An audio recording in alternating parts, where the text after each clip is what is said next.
Upcoming ఒక residential area అండి. ఎందుకంటే దీనికి తెల్లాపూర్ లాంటి ఏరియాస్కి స్కోప్ ఏంటంటే ఇది ఫైనాన్షియల్ డిస్ట్రిక్ట్ గచ్చిబౌలికి ఆనుకొని ఉంటుంది.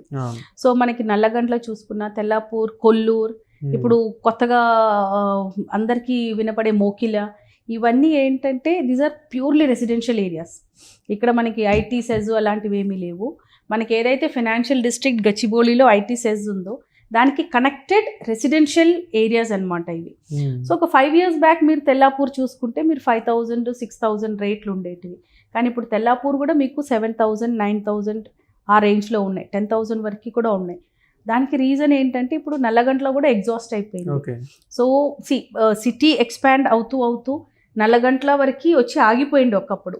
ఇప్పుడు ఏంటంటే నల్లగండ్ల నుంచి ఇప్పుడు తెల్లాపూర్ స్ట్రెచ్ వెళ్ళిపోయింది. సో నల్లగండ్ల కూడా ఇప్పుడు ఎగ్జాస్ట్ అయిపోయింది. ఓకే, ఇప్పుడు నల్లగండ్ల దాటి ఇప్పుడు తెల్లాపూర్ రీచ్ అయ్యాం. అండ్ తెల్లాపూర్లో కూడా ఇప్పుడు సేమ్ ఇలాంటి ప్రైజెస్ ప్రివేలింగ్ ఉన్నాయి. సో తెల్లాపూర్లో తీసుకుందాం అనుకునే వాళ్ళకి ఇంకా ఏ ప్లేస్ అయితే బెస్ట్ అనే ప్లేస్ ఏదైనా హైదరాబాద్లో ఉందంటారా? సో అలాంటి ప్లేస్ ఏదైనా సజెస్ట్ చేస్తారా? ఎందుకంటే కొంచెం రేట్స్ తక్కువ ఉండేది.